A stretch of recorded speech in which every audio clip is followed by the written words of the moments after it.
Sí, Y dime, en el Polo. caso de Francia, tú, por ejemplo, ¿qué diferencias viste? Ahí yo vi la gente, y fíjate que en España la gente estaba muy despreocupada, sobre todo las últimas semanas. Pero en Francia, por ejemplo, cuando yo estuve allí pues, el segundo fin de semana de julio, nadie llevaba mascarilla. Si creas que no había obligación y en territorios en España sí, ¿no? Pero nadie llevaba mascarilla, cubrebocas. Y luego también, por ejemplo, aunque a la hora de registrar los datos es muy parecido al proceso que ha vivido España, Francia me refiero, es decir, al principio no te daban pruebas, ahora cada vez tienen más, entonces evidentemente hay cada vez más positivos, y eso estadísticamente es lo lógico, pero hay un asunto que, por ejemplo, el sistema sanitario en Francia está quizá, para los ciudadanos franceses, no está tan universalizado como en España. Y esto también habla de la historia de cada país. En Francia, lo que está sobre todo muy universalizado es, por supuesto, el acceso a la educación, pero sobre todo el acceso a la educación superior, que sí que es súper barata y universal. O sea, tú, por ejemplo, un año de licenciatura en Francia te cuesta, dependiendo de la licenciatura, 200, 300 euros, los 2 semestres. En Francia, en España, dependiendo del territorio, cada año está entre 800 y 2.000 euros. Oh, bastante. Claro.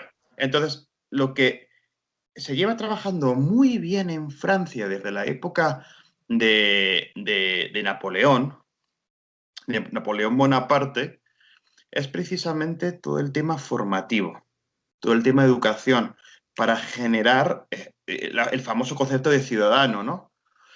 En cambio, Pero, en España salud. no se apostó tanto por eso, sino por una universalización de la sanidad. Se trabajó más en ese aspecto y por eso quizá el sistema sanitario, a pesar de todos los recortes que ha sufrido, sobre todo bajo el gobierno Rajoy, sigue siendo una pizquina más universal el español que el francés. ¿Sabes? Y bueno, ahorita mencionaste algo muy interesante.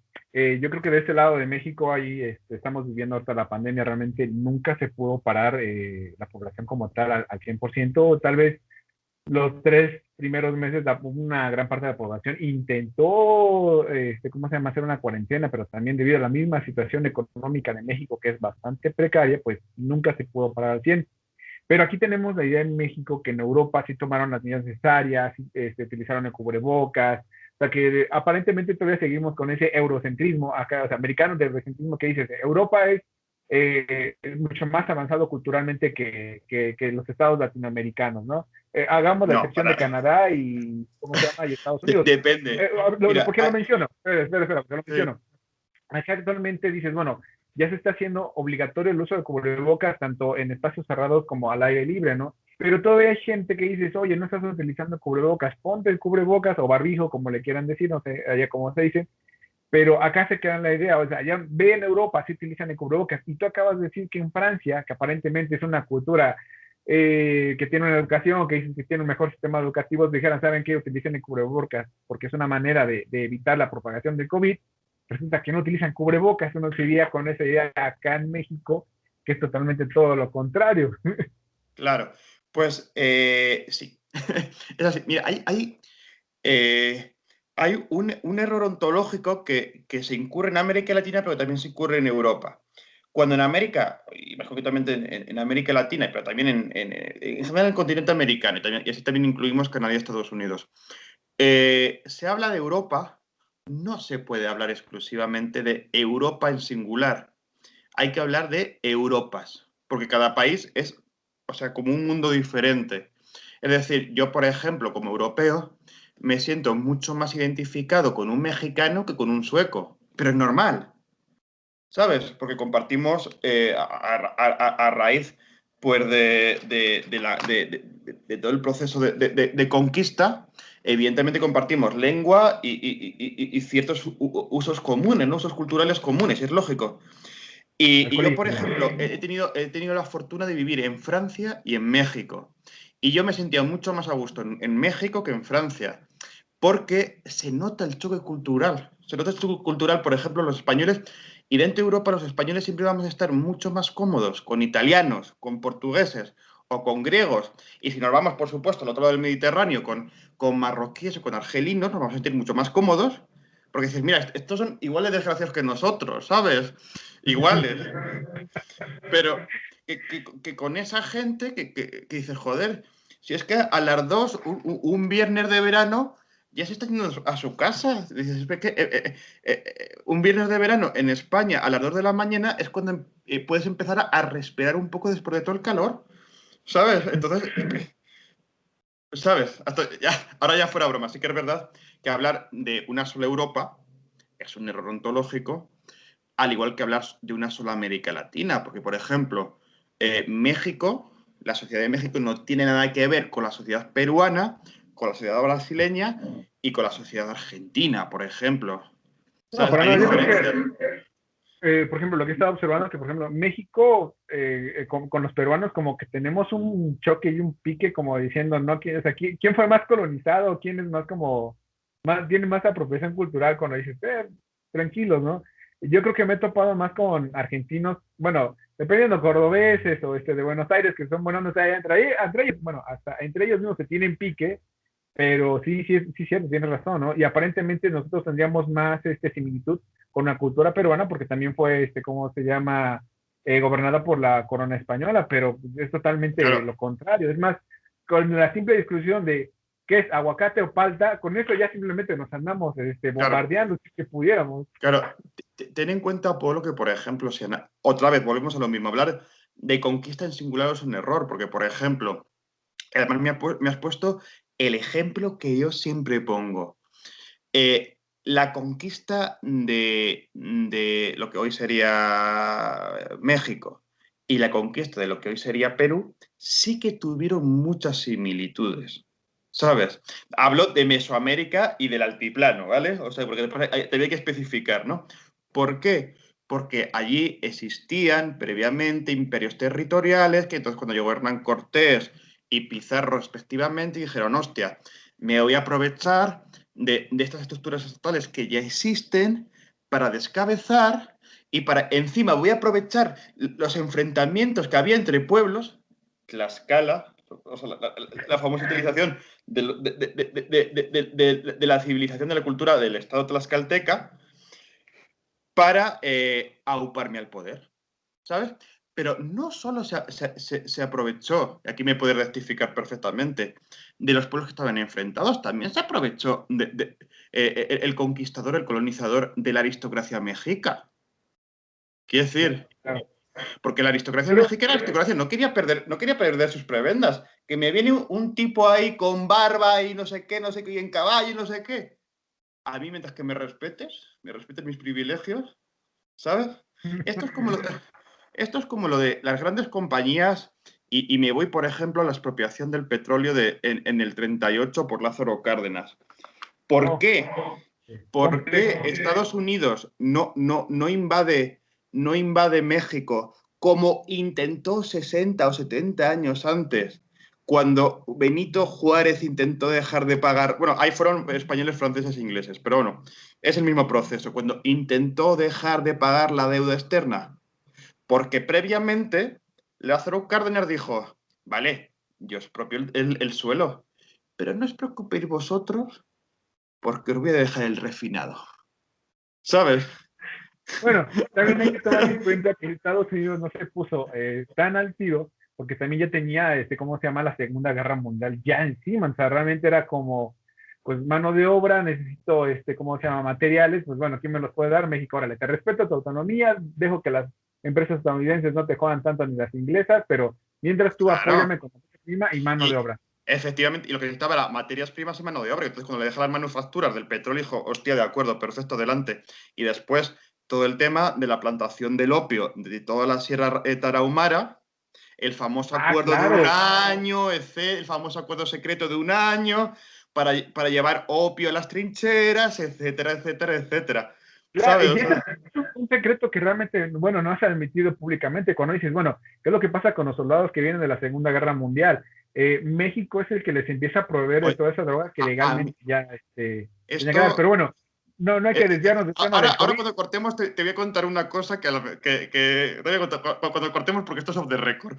Sí, sí, porque ya, ¿cómo se llama? Pero bueno, no sé cuáles sean ¿cómo se llama? Consideraciones finales en esta situación entre España, Francia, el COVID. No sé tú qué consideres a dónde va a parar esto y pues ver en esa misma situación, ¿no? Ahora sí, lo que son la población, lo que te había comentado hace un rato, ¿no? Hipofuncional, hiperfuncional y disfuncional, ¿no? O sea, ¿dónde crees que termine esto o cómo va a seguir? ¿O crees que las medidas Bueno, se van a volver a recrudecer o sí, se van a cerrar?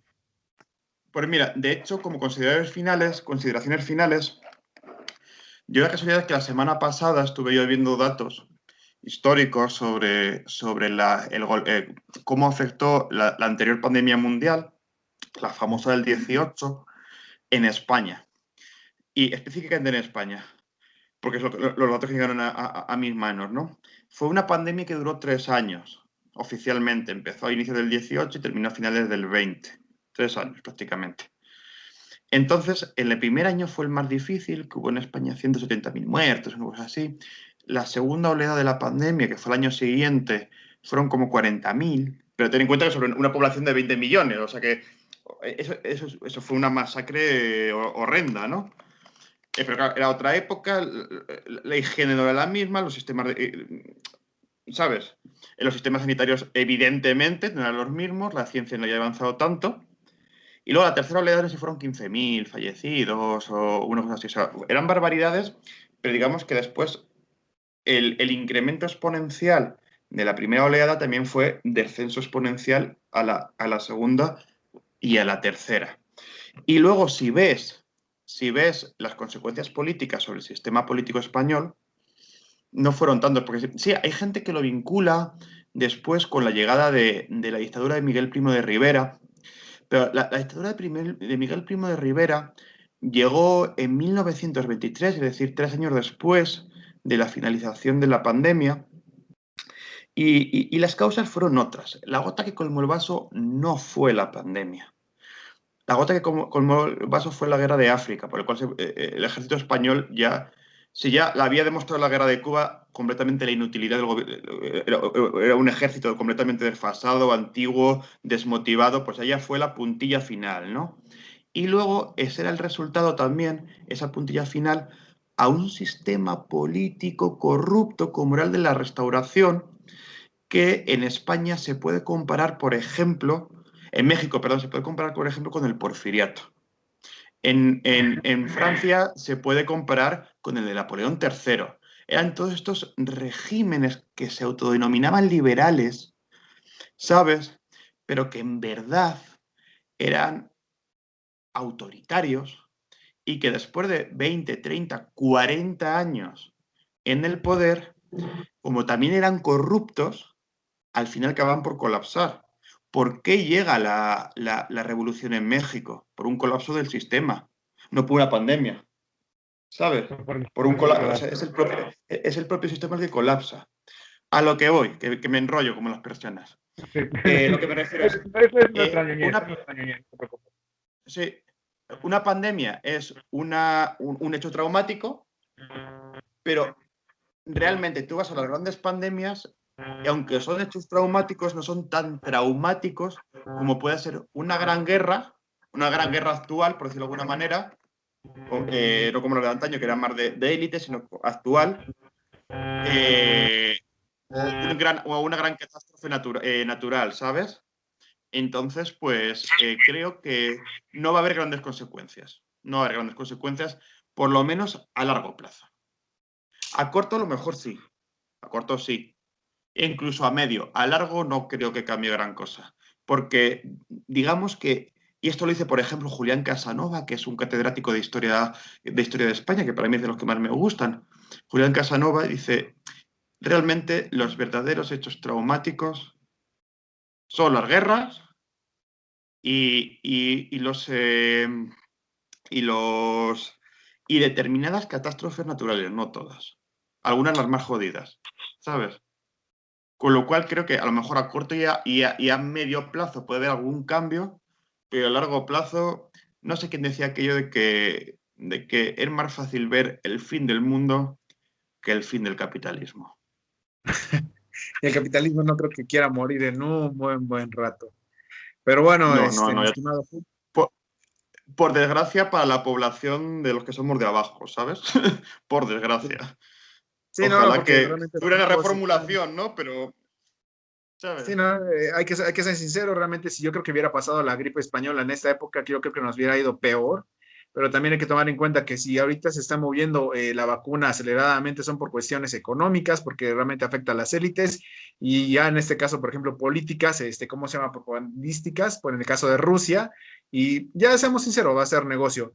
Pero bueno, Julio, desgraciadamente ya se nos acabó el tiempo. Realmente podríamos seguir tú y yo platicando y platicando de tantas cosas y Hasta el ñoñerías, fin de los días, casi, sí. Sí. pero pues bueno, ¿cómo se llama? Ya estamos presionados. Bueno, pues yo creo que hasta aquí la dejamos, esperando que tengamos Sí. otra participación tuya y también más comentarios, porque realmente sí, tienes un bagaje cultural bastante amplio. Y bueno, compañeros, esto fue un podcast de más de pausa histórica, recordando a los que nos sigan en nuestras redes sociales, en Instagram, en Facebook y también en YouTube y en Spotify. Búscanos como Pausa Histórica y hasta la próxima. Hasta luego, Julio. Un saludo.